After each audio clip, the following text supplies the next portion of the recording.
Hello media கிரிக்ஸ் viewers, உங்கள் எல்லாருக்கும் ஒரு பெரிய வணக்கம் and I am back with another video. Yes, இன்னைக்கான வீடியோ என்ன அப்படின்னா, ஐபிஎல் டீம் ஓனர்ஸுக்கும் பிசிசிஐ அதுக்கப்புறம் ஐபிஎல் கமிட்டிக்கு வந்து பார்த்தீங்கன்னா நேற்று வந்து மும்பையில் ஒரு மீட்டிங் நடந்துச்சு. ஓகே, அந்த மீட்டிங்கில் அப்படி என்ன தான் பேசினாங்க, ரீடென்ஷன் எத்தனை இல்லை, என்னென்னலாம் இருக்குது என்னென்னலாம் இல்லை, இதை பற்றி எந்த அப்டேட்டுமே போடலையே மணி ப்ரோ அப்படின்னு சொல்லிட்டு கேட்டுக்கிட்டே இருந்தீங்க. உங்களுக்கு அப்டேட் கொடுக்காம எப்படி? எனக்கே வந்து பார்த்தீங்கன்னா அதை பற்றின ஃபுல் டீட்டெயில்ஸ் தெரியாமல் இருந்துச்சு. இப்போ தான் ஒரு சோர்ஸஸ் வெப்சைட்ஸ்லேருந்து அதை பற்றி ஃபுல்லாக நான் படித்தேன். ஸோ அதனால் இப்போ அந்த வீடியோவை ஃபுல்லாக சொல்ல போகிறேன். ஸோ நம்ம இந்த வீடியோவில் என்ன பேச போகிறோம் அப்படின்னா, நேற்று அந்த மீட்டிங்கில் என்னென்னலாம் நடந்துச்சு, ரீடென்ஷன் எவ்வளோ சொல்லியிருக்காங்க, ஆர்டிஎம் எவ்வளோ அப்படிங்கிறத பற்றி தான் பேச போகிறேன். ஃபஸ்ட்டு ஸ்ட்ரெயிட்டாகவே இந்த ரீடென்ஷன் ப்ளஸ் ஆர்டிஎம் பற்றி சொல்லிடலாம். ஓகே, எத்தனை ரீடென்ஷன் அண்ட் ஆர்டிஎம் அப்படின்னா அதை இன்னும் டிசைட் பண்ணவே இல்லை.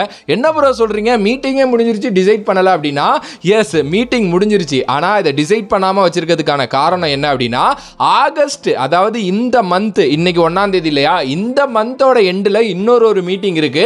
அந்த மீட்டிங்கில் தான் அதை டிசைட் பண்ண போறாங்களாம். ஆடா என்னடா சொல்றீங்க அப்படிங்கிற மாதிரி தானே இருக்கு. அதற்கு ரொம்ப முக்கியமான காரணம் 10 டீம் இருக்காங்கல்ல, 10 டீமோட ஓனர்ஸும் கரெக்டான நேர்கோட்டில் இல்லை.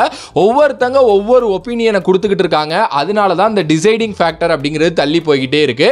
அதை பற்றி கொஞ்சம் டீட்டெயில்டாக பேசுவோம். ஆக்சுவலி என்ன அப்படின்னா, ஒரு சில டீம்ஸ் வந்து பார்த்தீங்க அப்படின்னா அவங்களோட ஓனர்ஸ் அனுப்பி வச்சிருக்காங்க.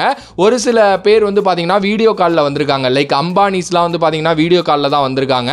ஸோ இந்த மீட்டிங் கரெக்டாக நடந்திருக்கு. ஃபர்ஸ்ட்லி இந்த மீட்டிங்கில் வந்து இந்த மெகா ஆக்ஷன் நடத்துறதை பற்றி பேசினப்போ சன்ரைசர்ஸ் ஹைதராபாத் அதுக்கு அடுத்தபடியாக வந்து பார்த்தீங்கன்னா கேகேஆர், இந்த 2 டீமோட ஓனர்ஸ் லைக் ஷாருக் கான் காவியா மாறன் இருக்காங்கல்ல, அவங்க 2 பேருமே போயிருக்காங்க. அவங்க 2 பேருமே என்ன சொல்லியிருக்காங்க அப்படின்னா, எங்களுக்கு இந்த வாட்டி மெகா ஆக்ஷன் வேணாம், எங்களுக்கு மினி ஆக்ஷன் தான் வேணும் அப்படின்னு கேட்டிருக்காங்க. எஸ், அது வந்து ஒரு மாதிரி வந்து பார்த்தீங்க அப்படின்னா காரசாரமான விவாதமாகவே போயிருக்கு. அதுவும் குறிப்பாக ஷாருக் கான் இருக்காருல்ல, அவர் ரொம்ப காரசாரமாக விவாதிக்காரு.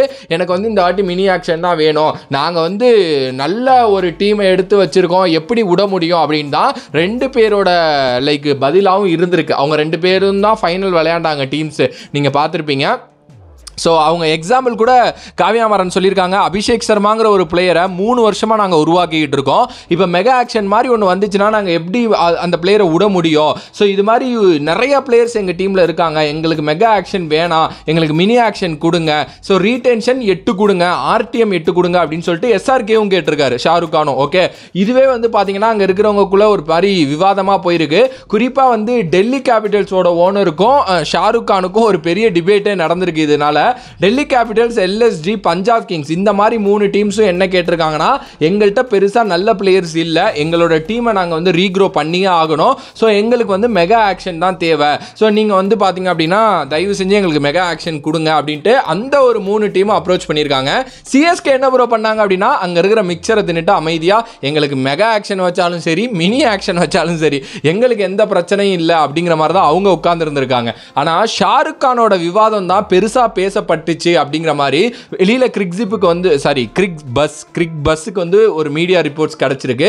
அப்போ ஷாருக் கான் ரொம்ப தீவிரமாக இருக்காரு, மெகா ஆக்ஷன் தான் நடத்த விடக்கூடாது, மினி ஆக்ஷன் தான் வேணும்ட்டு, மெகா ஆக்ஷனில் மினி ஆக்ஷன் வேணும்ட்டு. ஏன்னா அவர் பிளேயர்ஸை இழக்க விரும்பலை. ஓகே, இது ஒரு சைடு போனதுனால இன்னும் அந்த டிசிஷன் எடுக்க முடியலை அப்படின்னு தான் சொல்கிறாங்க. ஏன்னா ஒவ்வொரு டீமோட ஓனர்ஸுக்கும் ஒவ்வொரு ஒப்பீனியன் இருக்கிறப்போ இது எதுவுமே பண்ண முடியாது அப்படிங்கிறது தான். சரி, இதை தவிர என்னென்ன பேசினாங்க அப்படின்னா, இம்பாக்ட் பிளேயரோட ரூல் பற்றி பேசியிருக்காங்க. எஸ், ஆனால் வர்ற நியூஸஸ் படி இம்பாக்ட் பிளேயரோட ரூல் வந்து கண்டினியூ ஆகும் அப்படிங்கிற மாதிரி தான் சொல்லியிருக்காங்க. ஆக்சுவலி நம்ம சொல்லிட்டு இருந்தோம்ல, இம்பாக்ட் பிளேயர் ரூல் வந்து தேவையில்லை அப்படின்லாம் சொல்லிட்டு. ஆனால் ஐபிஎல் ஓனர்ஸுக்கு வந்து இம்பாக்ட் பிளேயர் இருக்கிறது நல்லது அப்படின்னு தோணிருக்கு போல. அதனால அவங்க இம்பாக்ட் பிளேயர் வேணும் அப்படிங்கிற மாதிரி எல்லா டீமும் கேட்டிருக்காங்க போல. அதனால இம்பாக்ட் பிளேயர் ரூல் வந்து கண்டினியூ ஆகும் அப்படிங்கிற மாதிரி நியூஸஸ் வருது. அண்ட் இதை தாண்டி வந்து 5 வருஷத்துக்கு ஒரு தடவை மெகா ஆக்ஷன் வேணும் அப்படிங்கிற மாதிரி எல்லா டீம்ஸுமே கேட்டிருக்காங்க. கிட்டத்தட்ட மேபி அதுவுமே நடைமுறைப்படுத்திடுவாங்க அப்படின்னு தான் நினைக்கிறேன். 5 வருஷத்துக்கு ஒரு முறை மெகா ஆக்ஷன், அது வந்து 3 வருஷத்துக்கு ஒரு முறை இருந்தால் தான் நல்லாயிருக்கும், தெரில. 5 வருஷத்துக்கு ஒரு தடவை மெகா ஆக்ஷனுங்கிறது இப்போ பேசியிருக்காங்க. அதே மாதிரி வந்து பார்த்தீங்க அப்படின்னா இந்த வாட்டி மெகா ஆக்ஷனில் அன்கேப்டு பிளேயர்ஸை ரீடைன் பண்ணுறதுக்கான தனியான சர்டனிட்டி கொடுப்பாங்க அப்படிங்கிற மாதிரி சொல்லப்படுது. முந்திலாம் நீங்கள் மெகா ஆக்ஷன் டைமில் நீங்கள் பார்த்துருந்தீங்கன்னா தெரியும், 1 இல்லை 2 அன்கேப்டு பிளேயர்ஸை கண்டிப்பாக ரீட்டைன் பண்ணணும் அப்படிங்கிற ரூல் கொண்டு வருவாங்க. அது இடையில இல்லாமல் இருந்துச்சு, மறுபடியும் இந்த மெகா ஆக்ஷனில் இருக்கும் போல். இப்போ எக்ஸாம்பிள் என்ன சொல்ல போகிறேன் அப்படின்னா, ஒரு 5 பிளேயரை நீங்கள் ரீட்டைன் பண்ணிக்கலாம் அப்படின்னு அறிவிக்கிறாங்கன்னா அதில் 1 இல்லை 2 அன்கேப்டு பிளேயர் கண்டிப்பாக இருக்கணும் அப்படிங்கிற ரூல் போட்டுருவாங்க. ஸோ கண்டிப்பாக அன்கேப்டு பிளேயரை நீங்கள் ரீட்டைன் பண்ணுற மாதிரி தான் வந்து பார்த்தீங்கன்னா இருக்கும். ஸோ இதுவும் வந்து பார்த்தீங்க அப்படின்னா ஒரு விஷயம் வரப்போகுது அப்படின்னு வந்து சொல்கிறாங்க. ஓகே, அண்டு ஆர்டிஎம் இருக்குல்ல, ஆர்டிஎம் இந்த வாட்டி கண்டிப்பாக இருக்கும் அப்படின்னு தான் சொல்கிறாங்க. ஏன்னா அது இருக்குமா இருக்காதா அப்படிங்கிற அந்த டிபேட்டே போணுச்சு. ஆர்டிஎம் கண்டிப்பாக இருக்கும். அதே நேரத்தில் ஒவ்வொரு டீமோட சேலரி பர்ஸும் அதிகமாகும். ஏன்னா டீம்ஸோட மேட்சஸ் அதிகமாக போகுது அப்படிங்கிறதுனால சேலரி பர்ஸ் அதிகமாகும். ஸோ மேட்சஸ் அதிகமாகுது, சேலரி பர்ஸ் அதிகமாகுது அப்படின்னா ஒரு டீமில் 25 பிளேயர் இருக்கலாங்கிற ரூல் இருக்குல்ல, அது இப்போ அதிகமாகும் அப்படின்னு நினைக்கிறேன். மேபி அது வந்து ஒரு 28 இல்லை 29 பிளேயர்ஸ் ஒரு டீமில் அப்படிங்கிற மாதிரி கூட ஹை பண்ணலாம். இந்த டிஸ்கஷன்லாம் போயிருக்கு. ஓகே, இது எல்லாமே முடிஞ்சிருச்சு. ஆனால் மீடியா சைட்லேருந்து வர்ற ஸ்பெகுலேஷன்ஸ் என்ன அப்படின்னா, இப்போ எஸ்ஆர்கே சொல்கிற மாதிரியும் காவ்யா மாறன் சொல்கிற மாதிரியும் இந்த வாட்டி மினி ஆக்ஷன் தான் நடத்துவாங்களா அப்படின்னா நடத்த மாட்டாங்க. ஏன்னா மெகா ஆக்ஷன் இந்த வாட்டி உறுதி ஆயிருச்சு. மினி ஆக்ஷன்லாம் கிடையாது, மெகா ஆக்ஷன் தான் உறுதி ஆயிருச்சு. ஆனால் டீம்ஸோட பெர்ஸ்பெக்டிவ்ல கொஞ்சம் பார்க்குறப்போ ரீடென்ஷனோட தன்மையை மட்டும் கொஞ்சம் அதிகரிக்கிறதுக்கு சான்சஸ் இருக்குது அப்படின்னு சொல்கிறாங்க. ஸோ அப்படி மீடியாவில் ஸ்பெகுலேட் ஆன விஷயம் என்ன அப்படின்னா 5லேருந்து 6 ரீட்டைன், ஓகே, ப்ளஸ் ஒரு ஆர்டிஎம். ஸோ ஒரு டீம்லேருந்து மேக்ஸிமம் நீங்கள் 7 பேரை வந்து பார்த்தீங்கன்னா ரீட்டைன் பண்ணலாம். அதாவது அந்த ஆர்டிஎம்மோட சேர்த்து. நான் என்ன சொல்கிறேன் புரியுதா? 6 ரீட்டைன் ப்ளஸ் 1 ஆர்டிஎம் அப்படிங்கிறப்போ 7 ரீட்டைன்ஷன் அப்படின்னு வரும். ஸோ இந்த 6 ரீட்டைனில் எனக்கு தெரிஞ்சு 2 அன்கேப்டு பிளேயர்ஸ் போயிட்டாங்க அப்படின்னா 4 பேர் சாலிடாக நீங்கள் சூப்பர் பிளேயர்ஸை வந்து பார்த்தீங்கன்னா இன்டர்நேஷ்னல் ஆடுற பிளேயர்ஸை வந்து நீங்கள் ரீட்டைன் பண்ணலாம். அதுலேயும் ஃபாரின் பிளேயர்ஸ் கோட்டான்னு கொடுத்துட்டாங்க அப்படின்னா அது வேறு மாதிரி போயிடும். ஸோ மீடியாவில் ஸ்பெகுலேட் ஆனது 6+1 7 ரீடென்ஷன் டோட்டலாக அப்படிங்கிறது தான். பட் அதுவுமே கன்ஃபர்மேஷன் அடைகிறதுக்கு இன்னும் நம்ம ஒரு மாதம் வெயிட் பண்ணணும். ஆக்சுவலி இந்த மீட்டிங் வந்து நேற்றே நல்லபடியாக முடிஞ்சிருக்க வேண்டிய மீட்டிங் தான். ஆனால் இந்த டீம் ஓனர்ஸ் கரெக்டாக அந்த ஸ்பெகுலேட் பண்ண முடியல, அவங்களால ஒரு சாலிடான ஒரு அவுட்புட்குள்ளே வர முடியலை அப்படிங்கிறதுனால தான் இந்த மீட்டிங் தள்ளி போய்கிட்டே இருக்குது. ஆனால் அதுவுமே கிரிக்பஸில் என்ன போட்டிருந்தாங்க அப்படின்னா ஆகஸ்ட்டில் நடக்க போகிறது தான் கடைசி மீட்டிங்காக கண்டிப்பாக இருக்கும் அப்படிங்கிற மாதிரி வந்து பார்த்தீங்க அப்படின்னா சொல்லியிருக்காங்க. ஸோ பார்க்கலாம் என்ன நடக்க போகுது அப்படின்னு சொல்லிட்டு. நான் ரொம்ப எக்ஸைட்டடாக இருக்கேங்க. ஏன்னா எப்போவுமே எந்த ஐபிஎல்லையுமே சரி இது மாதிரி டீம் ஓனர் சண்டை போட்டு நான் பார்த்ததே இல்லை. ஆனால் இந்த வாட்டி வந்து நீங்கள் ஒரு மும்பை எடுத்துக்கோங்க, சென்னை எடுத்துக்கோங்க, இல்லை கேகேஆர் எடுத்துக்கோங்க, இல்லை எஸ்ஆர்ஹெச் எடுத்துக்கோங்க, இது மாதிரி ரொம்ப முக்கியமான டீம்லாம் அவங்க ஒரு கோரை பில்ட் பண்ணி வச்சுட்டாங்க. ஆல்மோஸ்ட் ஒரு 10 பிளேயர் நல்ல பிளேயர்ஸ் அங்கே இருக்காங்க. ஓகே, அவங்கள விடுறதுக்கும் மனசு இருக்காது. இது மாதிரி சுச்சுவேஷனில் வந்து இருக்குது. ஆனால் நீங்கள் மற்ற ஒரு 5-6 டீம் எடுத்து பாருங்கள், நிறையா பிளேயர்ஸை ரிலீஸ் பண்ணலாங்கிற சூழ்நிலையில் அவங்க இருக்காங்க. எனக்கு தெரிஞ்சு வந்து மெகா ஆக்ஷன் நடத்தி தாங்க ஆகணும். அப்போ தான் அது ஒரு மாதிரி நல்லா ஸ்ப்ளிட் அப் ஆகும். நான் முன்னாடியே வந்து சொல்லியிருக்கேன். ஓகே, இதை பற்றி. அண்டு இன்னொன்று முடிகிறதுக்கு முன்னாடி ஒன்று சொல்லிடுறேன். நேற்று ஒரு வீடியோ போட்டிருந்தேன், ஃபாரின் பிளேயர்ஸ் பேனடு பற்றி பேசியிருக்காங்க அப்படின்ட்டு. அது வந்து ஒன்றும் இல்லை, அதை நான் இதுலேயுமே கூட ஆட் பண்ணி சொல்லிக்கிறேன். ஒரு 1 மினிட் வெயிட் பண்ணுங்கள்.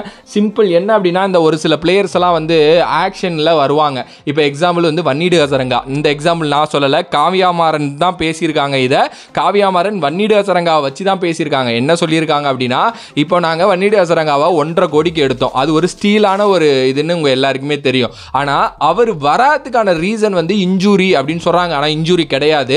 ஸோ இது மாதிரி கம்மி விலைக்கு போன நம்ம ஏன் போய் கிரிக்கெட் ஆடணும் அப்படின்னு சொல்லிட்டு ஐபிஎல் ஆடணும்னு சொல்லிட்டு நிறைய ஃபாரின் பிளேயர்ஸ் நினைச்சு வர மாட்டேங்கிறாங்க. ஒரு சில பிளேயர்ஸ் மேட்ச் நடந்துகிட்டு இருக்கிறப்ப இன்டர்நேஷனல் டியூட்டி இருக்குன்னு சொல்லிட்டு போயிடுறாங்க. இதுக்கெல்லாம் கண்டிப்பா பிசிசிஐ ஒரு முக்கியமான ஒரு நடவடிக்கை எடுத்தே ஆகணும். ஏன்னா நாங்க நிறைய காசு ஸ்பெண்ட் பண்றோம், அவங்க மேல நாங்க நிறைய நம்பிக்கை வச்சு ஒரு ஸ்லாட்டே ஃபில் பண்றோம். அவருக்கு இன்கேஸ் அவங்க வரலன்னு சொல்லிட்டா நாங்கள் வேறு ஏதாவது பண்ணிடுவோம். ஆனால் நாங்கள் ஆக்ஷனில் எடுத்ததுக்கப்புறம் வரலன்னு சொல்கிறது தப்பான விஷயம். இது வந்து நீங்கள் கண்டிப்பாக பண்ணணும். அப்படி பண்ணுற பிளேயர்ஸை பேன் பண்ணணும் அப்படின்னு சொல்லிட்டு அவங்க சொல்லியிருக்காங்க. அதுவுமே நேற்று டிஸ்கஷனில் இருந்திருக்கு. அது கண்டிப்பாக பிசிசிஐ ஒரு நல்ல முடிவு எடுப்பாங்க அப்படின்னு நம்பப்படுது. ஓகே, ஸோ ஓவராலாக எல்லாத்தையுமே கவர் பண்ணிட்டேன்னு நினைக்கிறேன். ஏதாவது டவுட் இருந்துச்சுன்னா ஒன்றும் இல்லை, கமெண்ட் பாக்ஸில் வந்து கேளுங்க. நான் கண்டிப்பாக கமெண்ட் பண்ணுறேன் உங்களுக்கு எல்லா டவுட்டையும். அண்டு இன்னும் ஒரு சில வீடியோஸ் அடுத்தடுத்து வரப்போது. 5 ரீடென்ஷன் இல்லை 6 ரீடென்ஷன் சொல்லியிருக்கோமா, 6 ரீடென்ஷன் ப்ளஸ் 1 ஆர்டிஎம் 7 ரீடென்ஷன் அப்படின்னு சொல்லிட்டு நம்ம வந்து ஒவ்வொரு டீமை பற்றியுமே யார் யார் அந்த 7 ரீடென்ஷனாக இருப்பா அப்படின்னு சொல்லிட்டு வீடியோ போடலாம். எஸ், நிறைய வீடியோஸ் வரப்போது, கண்டிப்பாக பாருங்கள். தொடர்ந்து சப்போர்ட் பண்ணிட்டு இருக்கீங்க, சப்போர்ட் பண்ணுங்கள். Love you all. அண்ட் தொடர்ந்து ஷார்ட்ஸ் வீடியோஸ் வரப்போகுது. அண்ட் அன்டோல்டு ஸ்டோரிஸ் பேக், அதுக்கும் நிறையா பிளான்ஸ் இருக்குது. ஸோ இந்த மாதத்தில் நீங்கள் எக்ஸ்பெக்டே பண்ணாத அளவுக்கு நான் வந்து ரொம்ப சாலிடான கண்டென்ட் கொடுக்க போகிறேன். தொடர்ந்து சப்போர்ட் பண்ணுவீங்கன்னு நினைக்கிறேன். சப்போர்ட் பண்ணுங்கள். நன்றி, வணக்கம். வணக்கம்.